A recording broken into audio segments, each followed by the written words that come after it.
Assalamualaikum warahmatullahi wabarakatuh. Perkenalkan kami dari kelompok 3. Kami akan membahas tentang isu pelanggaran ITE di ranah kesehatan, kasus Jering, SID, IDI, dan WHO. Adapun anggota kelompok kami yang pertama ada Nuriana Armansyah, Wahyu Rahma, Aisyabila, Ali Sinta, Yasindiri, Wafi Aprila, Dinatul Aini, Elita Putriana, Elvidiana, Kita Atelia, Hardianti Wani. Kita akan masuk ke dalam pembahasan. Yang pertama adalah tinjauan teori, ada hasil diskusi dan penutup. Kita masuk ke dalam tinjauan teori, yaitu kode etik kedokteran dan undang-undang ITE. Kode etik kedokteran yang pertama adalah kode etik kedokteran Indonesia terdiri dari kewajiban umum, dan yang kedua kewajiban dokter terhadap pasien, kewajiban dokter terhadap teman sejawat, kewajiban dokter terhadap diri sendiri. Adapun undang-undang ITE, Undang-Undang Informasi dan Transaksi Elektronik atau disingkat dengan Undang-Undang ITE adalah undang-undang yang mengatur tentang informasi serta transaksi elektronik atau teknologi informasi secara umum. Undang-Undang ITE untuk mencerdaskan kehidupan bangsa sebagai bagian dari masyarakat informasi dunia untuk mengembangkan perdagangan dan perekonomian nasional. Kita masuk ke dalam hasil diskusi.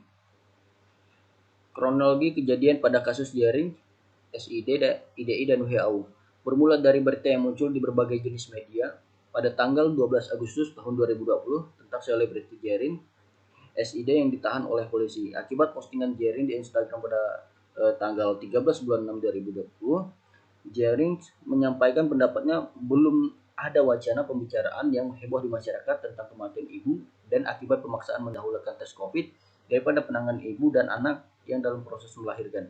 Postingan Jering tidak menunjukkan fakta yang tepat tentang IDI, di mana Jering menyebutkan IDI dan juga rumah sakit di Indonesia adalah kacungnya WHO atau World Health Organization.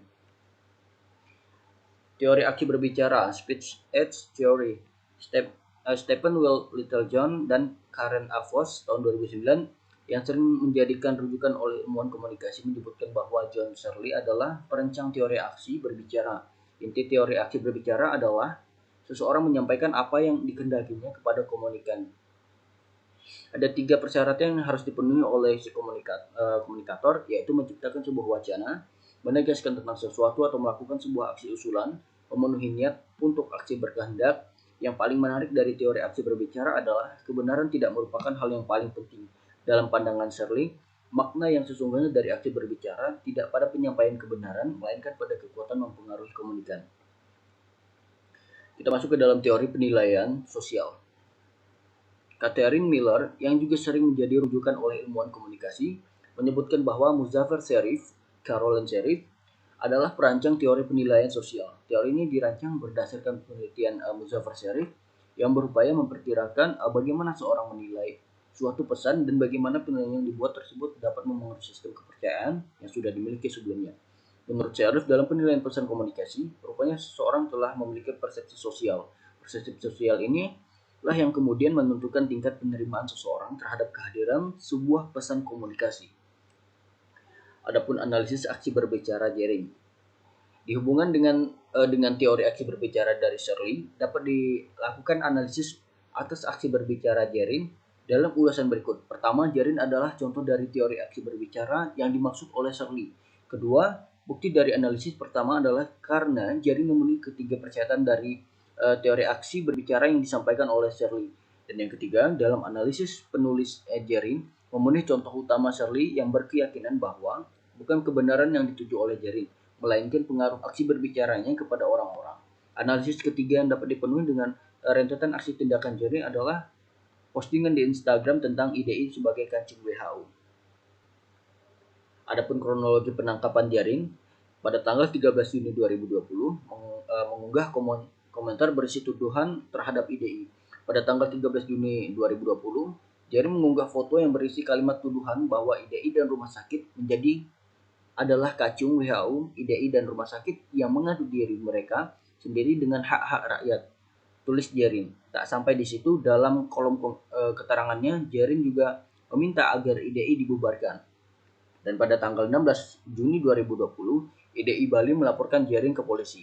Akibat unggahan kontroversial tersebut, pada 16 Juni 2020, IDI Bali lantas melaporkan Jering ke Polda Bali dengan tuduhan pencemaran nama baik lantaran Jering menyebut IDI sebagai kacung WHO. Selain itu, IDI Bali juga melaporkan Jering atas dugaan ujaran kebencian.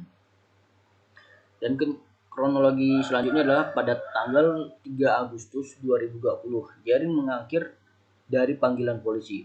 Polda Bali kemudian melayangkan surat panggilan ke Jering pada Senin tanggal 3 bulan 8 tahun 2020. Namun menurut Disreskrim Khusus Polda Bali, Kombes Yuliarkus Nugroho, Jering tidak memenuhi panggilan polisi lantaran sibuk. Dan pada tanggal 5 Agustus tahun 2020, Jering penuhi panggilan polisi pada Rabu bulan 8 tahun 2020. Jering datang ke Polda Bali